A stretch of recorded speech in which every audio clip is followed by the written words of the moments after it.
The clinking of silverware filled the dining room, each sound sharp against the polished mahogany table. The chandelier above threw golden light across the spread of food, steaming platters of lamb curry, saffron rice, and roasted vegetables, yet I could barely taste a thing. My appetite had vanished the moment my father uttered the words that cut sharper than any knife. "You're funding Zion's company again?" I asked, my voice cracking despite my best effort to keep it steady. Across the table, my father, Rashid Khan, lifted his gaze slowly, like a man unconcerned by the storm brewing in front of him. He folded his napkin neatly, placed it beside his plate, and leaned back in his chair with a composure that only made my blood boil. "Amara," he said, his tone calm and measured. "This is business. And business is a man's responsibility. Zion needs this to establish himself. You, on the other hand, already have a stable job. You should focus on that." The words landed like stones in my chest. He didn't even glance at the proposal folder I had set in front of him, the one I had poured weeks of research and sleepless nights into. "Stable job," I repeated, trying to keep the tremor out of my voice. "Baba, I'm not asking you to throw money away. I've designed a plan that's low risk, scalable, and could generate returns within the first year. All I'm asking is for you to consider it." Beside him, my brother Zion barely looked up from his phone. His fingers tapped furiously against the screen, his face illuminated by the glow. Not a flicker of interest crossed his features, not even when Baba dismissed me so casually. Why would it? He'd heard it before, always directed at me. "You're better off keeping your head down at work," Baba said, his voice firm.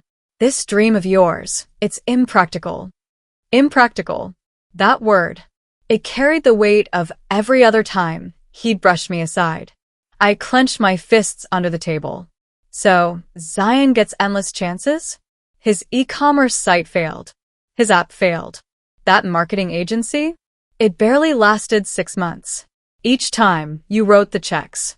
Each time, you excused his mistakes. But me? You won't even look at my plan. For a flicker of a moment, Baba's sharp eyes hardened. His jaw tensed, but he didn't raise his voice. "This discussion is over." The finality in his tone stung more than I wanted to admit. My chest tightened, my throat burned, and I could feel tears pressing at the edges of my eyes.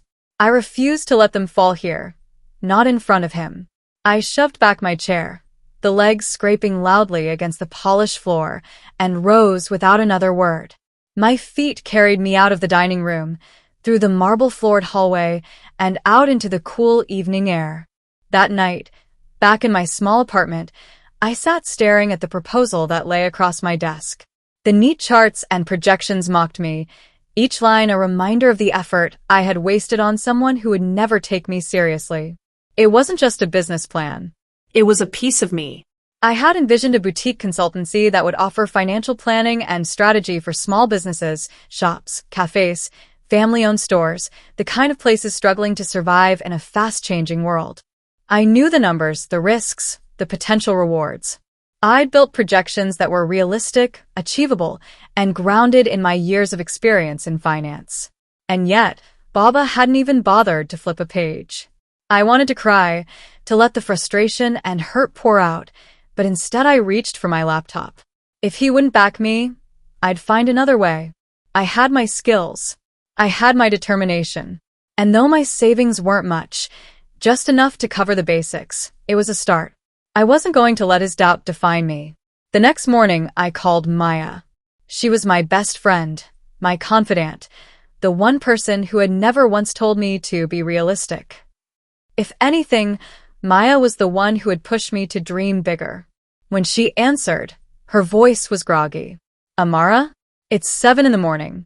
Did someone die?" "I'm doing it," I said, my voice shaky but resolute. A pause. Then, "Doing what?" "I'm starting the business." The sound of sheets rustling came through the line, followed by a sharp intake of breath. Then, pure excitement. "You're serious?" "As serious as I've ever been." "Yes." Maya practically shouted. "Finally. Amara, you're going to crush this. I'm so proud of you." A weak laugh escaped me. "I don't know about crushing it. But I can't let him win, Maya. I can't let Baba be right about me. He's not right, she said firmly. He's stuck in his old ways. This isn't about proving him wrong. It's about proving yourself right. Her words sank into me like sunlight breaking through clouds. Maybe she was right. Maybe this wasn't about Baba at all. The days that followed blurred into a whirlwind of decisions. Registration fees. A basic website. A second-hand laptop that could just about run the accounting software I needed. My dining table transformed into my office, scattered with files, notebooks, and empty coffee mugs. Finding clients, however, proved harder than I'd expected. I scoured online forums, cold emailed small businesses, even walked into local shops with flyers I had designed myself. Most people were polite but uninterested. "We'll think about it," they'd say, or maybe next quarter. Each rejection was like a weight pressing on my chest.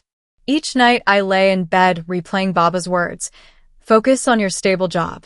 Some nights I almost believed him, but then Maya would remind me, seeds take time to grow. She offered to help with branding. As a graphic designer, she had an eye for aesthetics I lacked. Within a week, she had designed a sleek logo, revamped my website, and created brochures that made my tiny consultancy look professional. "I don't know what I'd do without you," I told her one night as we sat in my apartment, papers and laptops spread across the floor. "You'd figure it out," she said with a smile. "But lucky for you, you don't have to." With her help, I narrowed my focus. Instead of trying to appeal to every business, I targeted local cafes, boutiques, and family-run shops, places where personal connection mattered. I offered free consultations to get my foot in the door. Most didn't lead to immediate contracts, but slowly, things began to shift. One client led to another. One small win led to the next. The first time I earned enough to cover my rent entirely from the business, I sat on my couch, clutching the payment receipt, tears welling in my eyes. It wasn't much, but it was proof. Proof that I could do this. And for the first time in years, I felt something I hadn't felt in Baba's presence for as long as I could remember. The second week into running my consultancy, my apartment looked less like a home and more like a battlefield. Piles of flyers cluttered the dining table. Business cards I had ordered in bulk sat in unopened boxes by the door. My laptop, already slow from years of wear, whirred like it was gasping for air every time I opened a spreadsheet. Still, I loved it. The chaos felt alive, electric, purposeful. For the first time in years, I woke up each morning with a sense of anticipation, not dread. Maya came over nearly every evening, bringing her tablet, snacks, and her relentless energy. She had made it her mission to give my business a professional face. "You're offering financial strategy," she explained one night as she sketched logos on her screen. "That means people need to trust you. First impressions matter. If you look small, they'll think you are small." I laughed. "I am small, Maya. It's literally just me." "Not for long." She winked. "Trust me, we're going to make you look like you've been running this company for years." With her designs in hand, I started a new approach.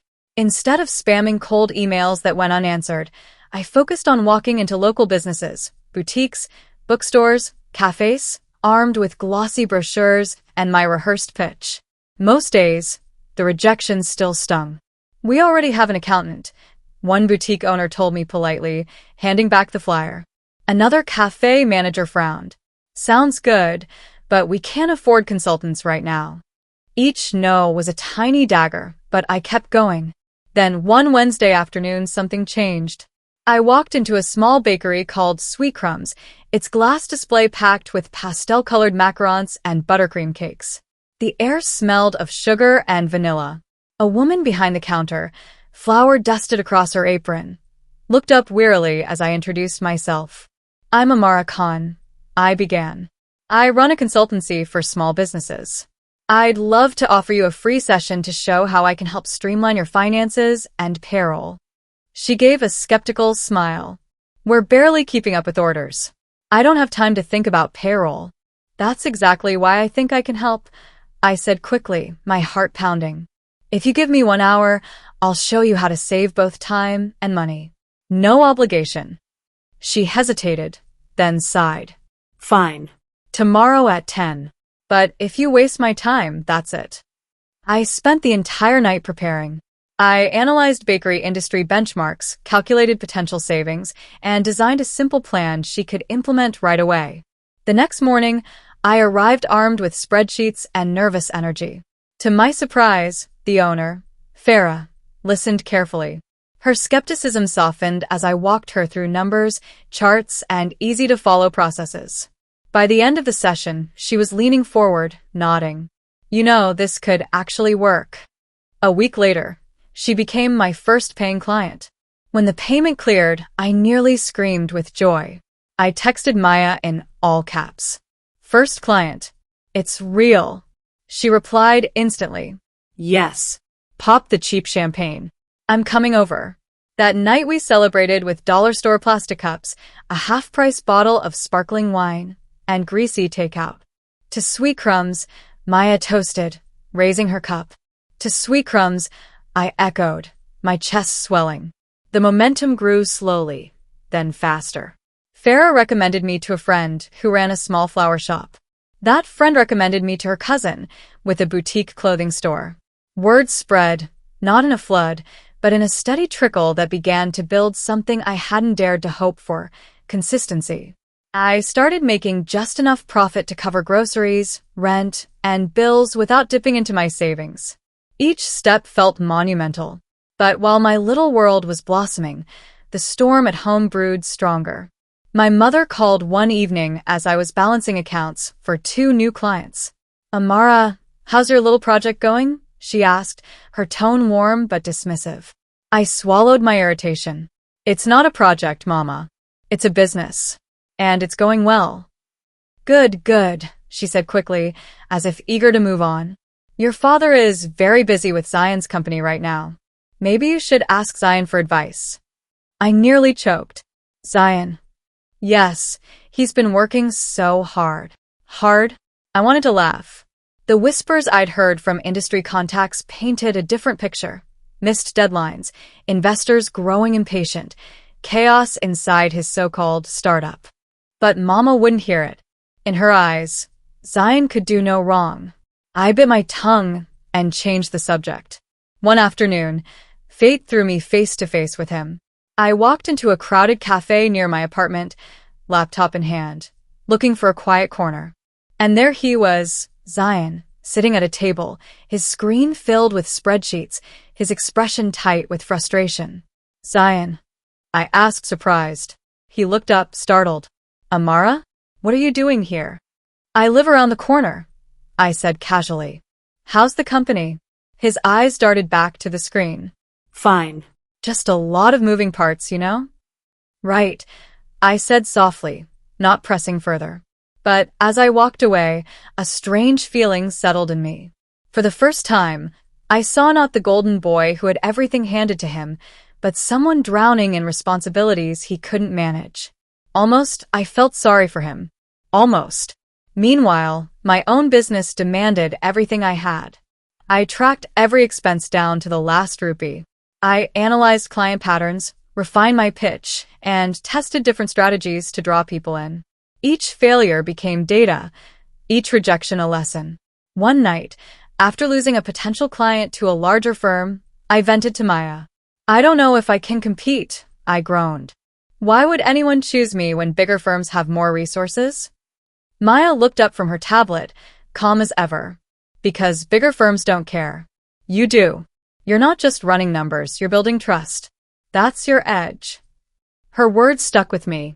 So I leaned harder into relationships. I followed up with clients, sent them small notes of encouragement, remembered their birthdays. I treated their businesses like my own. Slowly it worked. 6 months after starting, something I never imagined happened.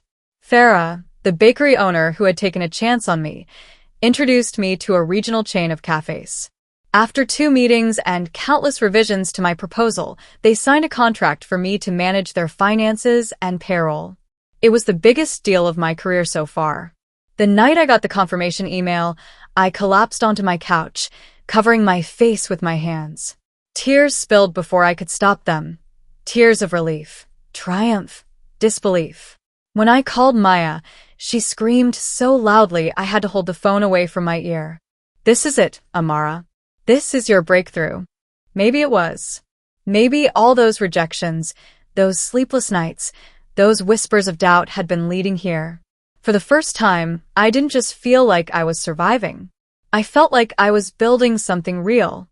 The contract with the cafe chain changed everything. For weeks, I had been surviving on scraps, celebrating each small win as if it were a fortune. Now I had a steady stream of income, not lavish, but enough to breathe, enough to plan beyond the next rent payment, enough to imagine a future that wasn't just survival. The cafe deal brought visibility too. Word spread fast in the small business community. Suddenly, I wasn't just the underdog consultant knocking on doors. I was the woman who helped Sweetcrumbs and the one who streamlined that cafe chain's payroll. In my inbox, instead of rejection after rejection, there were inquiries, referrals, opportunities. I upgraded from working at my messy apartment table to renting a small desk in a co-working space downtown. It wasn't much, a single desk wedged between a tech startup and a freelance designer, but it felt like stepping into another world. When I first sat down at that desk, I touched the polished wood, inhaled the faint smell of coffee from the communal kitchen, and smiled. This was mine. Of course, it wasn't all smooth. With growth came challenges I hadn't anticipated, juggling multiple clients, keeping records organized, setting boundaries. I worked late into the night, hunched over my laptop until my eyes blurred. Maya often dragged me away from the screen. "You can't save everyone in 1 week," she reminded me, tugging the laptop from my hands. "I know," I muttered, though I didn't. Every new client felt like a fragile seedling. I couldn't risk letting one wither. But still, the business grew. At home, however, nothing changed. One evening, I attended a family dinner at my parents' house. As always, the meal was lavish: steaming biryani, roasted lamb, dishes heavy with spice and tradition. Yet beneath the warmth of the food lingered an icy tension. "So, Amara," my father said between bites, his tone deceptively casual, "how's your project going?" "Business," I corrected softly. "It's going well. I just signed a contract with a regional chain of cafes." He raised an eyebrow but said nothing, turning back to his plate. Zion, meanwhile, launched into a story about his company's new global vision. His words were smooth, confident, but when I glanced at him, I noticed the tightness around his eyes, the way his fork clinked nervously against his plate. Mama beamed with pride. "Zion is going to change the world," she declared. I sipped my water, biting back the urge to say what I had heard from others, that Zion's company was bleeding money, that investors were restless, that cracks were forming. Instead, I smiled politely. "That's wonderful." But inside, a different thought flickered. One day, you'll have to see me too. The cracks in Zion's empire became impossible to ignore. At the co-working space, I overheard a conversation between two young tech founders. "Did you hear about Khan Innovations? Investors are pulling back. Something about missed deadlines." "Yeah, I heard employees are quitting too. Total chaos." My chest tightened. My brother's downfall was unfolding in whispers across the city. I told myself not to care. After all, he had always been favored while I scraped for scraps. Still, I couldn't help the pang of sympathy. Failure was a bitter taste, one I knew too well. Meanwhile, my own consultancy reached new heights. Farah's bakery expanded, opening a second branch with my help. The cafe chain reported record savings. A boutique I worked with doubled its profits within months. For the first time, I hired help, an assistant to handle scheduling and paperwork. Walking into my office one morning and seeing someone else sitting at a desk with my logo on their computer screen nearly brought me to tears. This was no longer a dream scribbled in a notebook. This was a living, breathing company. But recognition has a way of stirring attention you don't expect. One afternoon, my father called. His voice was clipped, formal. "Amara, I've been hearing your name more often these days. Clients of mine have mentioned your consultancy." My heart raced. Was this pride or suspicion? "That's good," I said cautiously. Silence. Then, You've made some progress. But remember, a single storm can destroy a fragile house. Don't get carried away. The word stung. Even now, after everything, he couldn't give me unfiltered approval. Still, beneath the dismissal, I sensed something else. Curiosity. For the first time, I felt the ground shifting.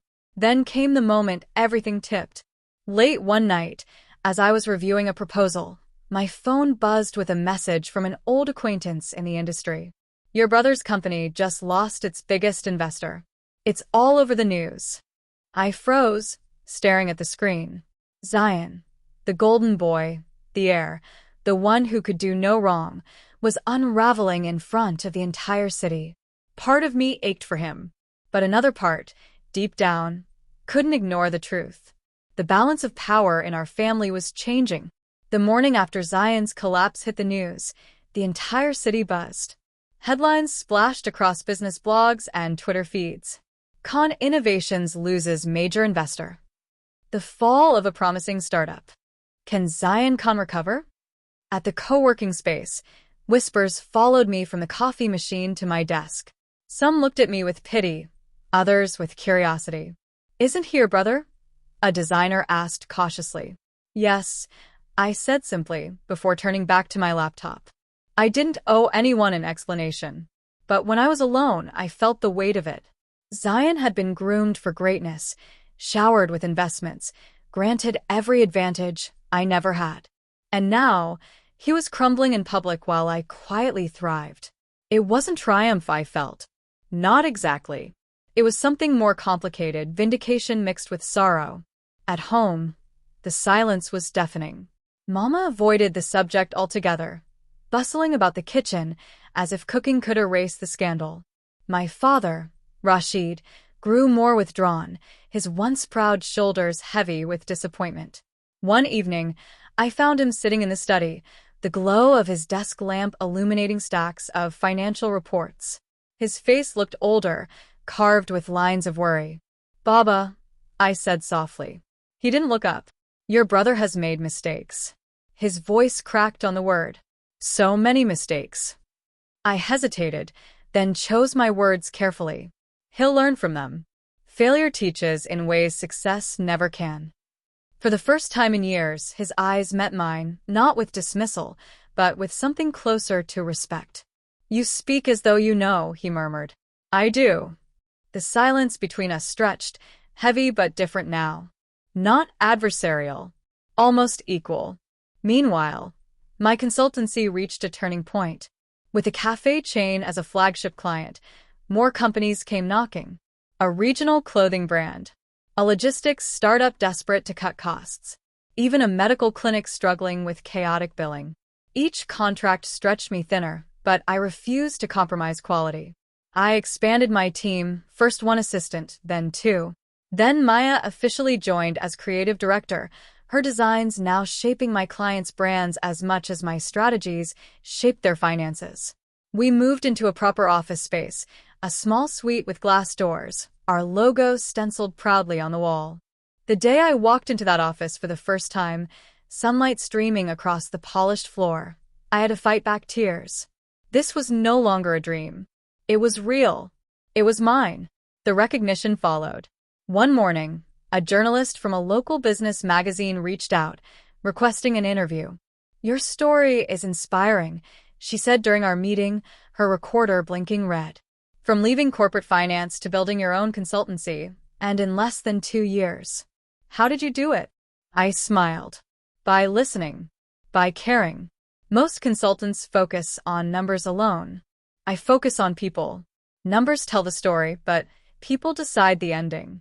A month later, my face appeared on the cover of Business Today, under the headline, Amara Khan, Redefining Success in a Family of Giants. The irony wasn't lost on me. For years, I had been invisible in my own family. Now, the world was beginning to see me. The magazine issue found its way into my father's hands. One Sunday afternoon, as I visited my parents, I spotted it on the living room table. My photo stared back at me from beneath his reading glasses. He looked up as I entered, his eyes unreadable. People are talking about you, he said simply. I waited, heart pounding. Finally, he set the magazine down and sighed. I was wrong, Amara. His voice was quiet, almost fragile. I thought only Zion could carry our legacy. But you've built something real. Something strong. I see that now. For a moment, I couldn't breathe. All those years of being overlooked, dismissed, doubted. And now, finally, recognition. Yet as his words sank in, I realized something startling. I didn't need them anymore. His pride was a bomb, yes. But it wasn't the fuel that kept me going. I had already proven myself long before he noticed. The validation I craved had come from my clients, my team, and most importantly, from within. As for Zion, his fall was brutal but not final. One evening, he came to see me at my office. He looked smaller somehow, his usual swagger replaced with weariness. Amara, he said quietly, I messed up. I gestured for him to sit. We all do. I thought it would be easy, he admitted, staring at his hands. I thought investors and big talk were enough. But I didn't know how to actually run a business. And now it's gone. His vulnerability cut through years of rivalry. For the first time, he wasn't the golden boy. He was just my brother. Maybe, I said gently, this is your chance to start over. To do it the right way this time. He looked at me, eyes shining with something I had never seen before. Humility. Would you help me? He asked. I paused, then nodded. I'll advise you. But you'll do the work. No shortcuts. For once, he didn't argue. Months later, as I stood in my office watching my growing team collaborate across desks, I felt a deep, unshakable pride. The girl who had once been told she wasn't worth investing and had built a thriving company from scratch. The daughter dismissed as less than had become a name in her own right. And though the journey had been fraught with doubt, rejection, and heartache, I wouldn't change a thing. Because it was in the struggle that I found my strength. And now, as the sun dipped low over the city's skyline outside my office window, I whispered to myself the truth I had fought so hard to claim. I don't just belong here. I built this place. And with that, our story comes to an end, but the real story begins with your thoughts. What would you do if you were in this situation? Let me know in the comments.